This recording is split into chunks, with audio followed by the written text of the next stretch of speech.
Hey y'all, it's Tosh. Sorry, let me adjust you again. Okay. Sorry, I feel like you all were really close. I am sorry, I'm looking really, really rough, and yeah, my house is still a work in progress, so I'm actually getting ready to clean and paint and organize and all that fun stuff. So I am not going to clean up before I do all that, and I don't want to forget to do this video. I'm actually going to do a couple of videos. This is a video that I had wanted to do weeks ago and didn't, and then actually Adrian from Watch Adrian Shrink, if you're not familiar with her channel, go over. She keeps it real. Love her. She's getting ready to have surgery here in a little bit, so a couple weeks I'm thinking. Not sure. Sorry, Adrian, if this is wrong, and I'm sorry because I told you I would have this up Saturday. It is Monday. I'm nothing if not a procrastinator, but yeah, check out Adrian. But she had asked, what stuff, for those that are post-op now, what stuff have you taken to the hospital with you, and what stuff have you actually used? So I had actually filmed, before I had my surgery, a what's in my hospital bag, like night before surgery video. Never got posted because the first couple of days after my surgery, if you have not watched my surgery experience video, go back and check that out, and that'll kind of clue you in. It was a rough couple of days, and I didn't upload anything. And by the time I remembered that it was on there, it was a little bit too late. So I'm going to back up and do what did I take with me to the hospital, and what did I use? Not a whole lot. Let's just jump there. Again, my couple of days, it was a rough time. That being said, I am much better now, so don't let that discourage you when I say stuff like that. It was just my experience. Doesn't mean it will be everyone's. But I'm going to get started. I keep looking because I have a list of things that I took with me.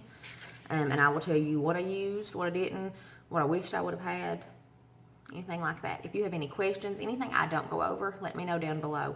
I'm going to try to make this kind of quick, okay?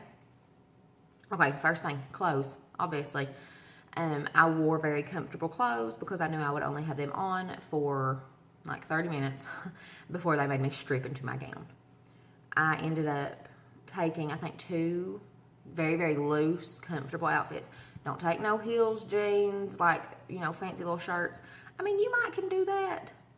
I mean, that's not even my thing, like, on a regular day when I feel good. So that's definitely not what I was trying to do in the hospital. I actually took a pair of black, they were like pajama pants, but they look kind of like really loose yoga pants, and a like Empire waist tank top. So I looked very pregnant when I left. It was not, but that is what I wore home.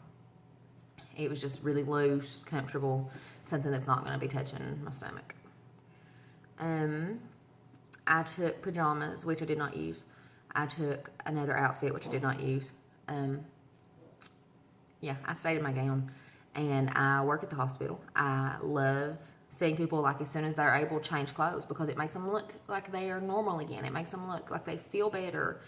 Yeah, I didn't. No, I wore that gown. At one point, my husband was like, I mean, do you want to change into a different gown? Because you've been wearing that one for, like, hours laying in that bed. But I actually wore their gown the whole time. Even when I was walking up and down the hallways, I had taken a robe also to, you know, wear down the hallways. No, didn't do that. I just tied it in the back and hoped that nobody saw my butt because I didn't care. I felt so bad that I did not care. House shoes. They give you like these non-skid socks to wear, and they do make you wear those for a little while, just to basically prove that you are at risk of falling, and it's a safety issue. But once they clear you from all that, I took a pair of house shoes, not the ones with really slick bottoms, because hospital floors are very slick, but some with like a non-skid bottom to wear around the hospital. And my pillow. I don't know about you all, I am very partial to my pillow. I actually have like 4 pillows that I sleep with, like one under each arm and one at my feet. Yeah, I'm a little bit of the Princess and the Pea kind of when it comes to my pillows. But I took my very favorite pillow with me, and I did use that because I do love my pillow. Mouthwash and like tooth stuff. Yes, yes, yes. Because that first day, at least the way my surgeon does, you cannot have anything by mouth. No ice, no nothing. It's going to taste real quick like a cat pooped in your mouth, okay? Just to be real honest. So you take your mouthwash. The Biotine for dry mouth was really, really good. They give you these little mouth swabs that taste like crap, but they do help. I brushed my teeth I don't know how many times. just because if I could get nothing else clean, I wanted my mouth clean. Makeup. Okay. Now, I don't even, like, I got some leftover something from last night, I think. I don't know why. And I posted a video before I went of what should I take to the hospital with me. And I had said on there, I think I'm going to take my makeup. And everybody was like, no, girl, I don't believe you're going to need that. But, of course, you know, I took it just in case. Psh, no. I didn't wear makeup for, like, the first 10 days. I take it back. I wore makeup on my 1 week video, my 1 week post-op. I had makeup on that day because I had a doctor's appointment. But I didn't wear makeup that first week at all. I said people saw a side of me that they probably never want to see again. It was rough. It was rough times. A book. I took a book with me. No, it was sat in the bottom of my bag.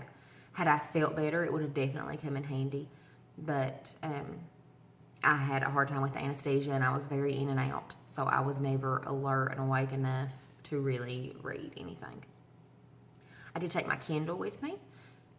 That was more for my husband, and he, you know, did use it. And that's, whoops, sorry, I got cut off. Okay.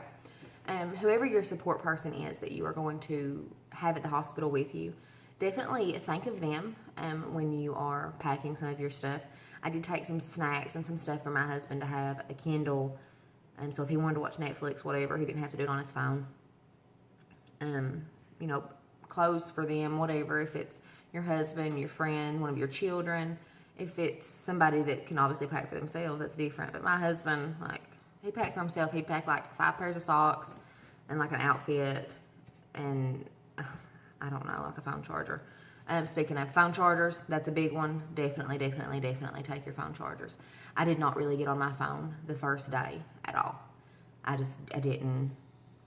wasn't coherent enough to be on my phone.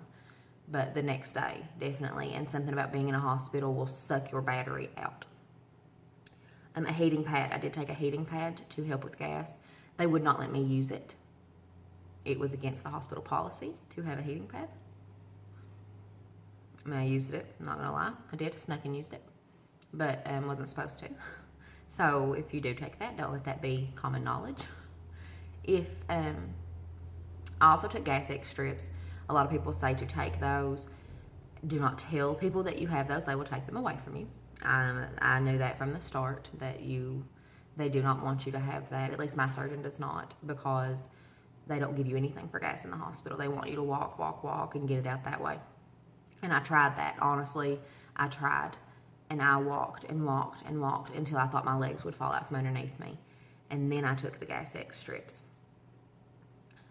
I don't really think they helped me. But I can't say that they did not. I can't say it wouldn't have been worse without them.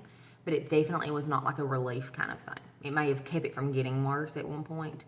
But, yeah, I wasn't super attached to the gas strips. Chapstick. Definitely something you'll need. Again, dry mouth. Just makes you feel better. I don't know. Hairbrush. If you want to, like, hair bow, whatever, put your hair up. I don't even think I brushed my hair. No, I brushed my hair the second day before I went home. I did brush my hair. Body wash, shampoo, stuff like that. I did take with me because I had to stay 1 night, 2 days, but 1 night in the hospital. There was a potential that I was going to have to stay 2 nights. Had I stayed the second night, they would have let me shower. And I did feel okay to shower at that point. I actually showered first thing when I came home that night. So take that just in case your stay ends up being a little bit longer for one reason or another. You will want that because hospital shampoo and body wash just is not good. And then a notebook. Something to write down any questions you have for your surgeon, any concerns you have when they make rounds before you get discharged, anything like that. Plus, it was good for me to have that to jot down a few things once I was feeling a little coherent, to jot down a few things that I wanted to remember about this experience. Just to remember what I was going through and why I was doing this. Just to remind myself, like, okay, you may feel awful right now, but this is not going to stay this way. You're not going to feel this way every day forever and ever and ever. You know, there is a light at the end of that tunnel. You just got to hold on. And I'm really glad I did. But that is my list of things that I took, and mostly things that I did not use. But if you have any questions, anything, leave them down below. Let me know. Also, I did not say this, a sports bra. I have big boobs, okay, TMI, but I do. Sports bras don't really do a whole lot for me. I didn't care. There was no putting a bra on. My incisions are up a little high, and it wasn't working. So, yeah, take a good sports bra that you feel okay in. Anyways, I hope you all are doing great. Again, check out and watch Adrian shrink and let her know any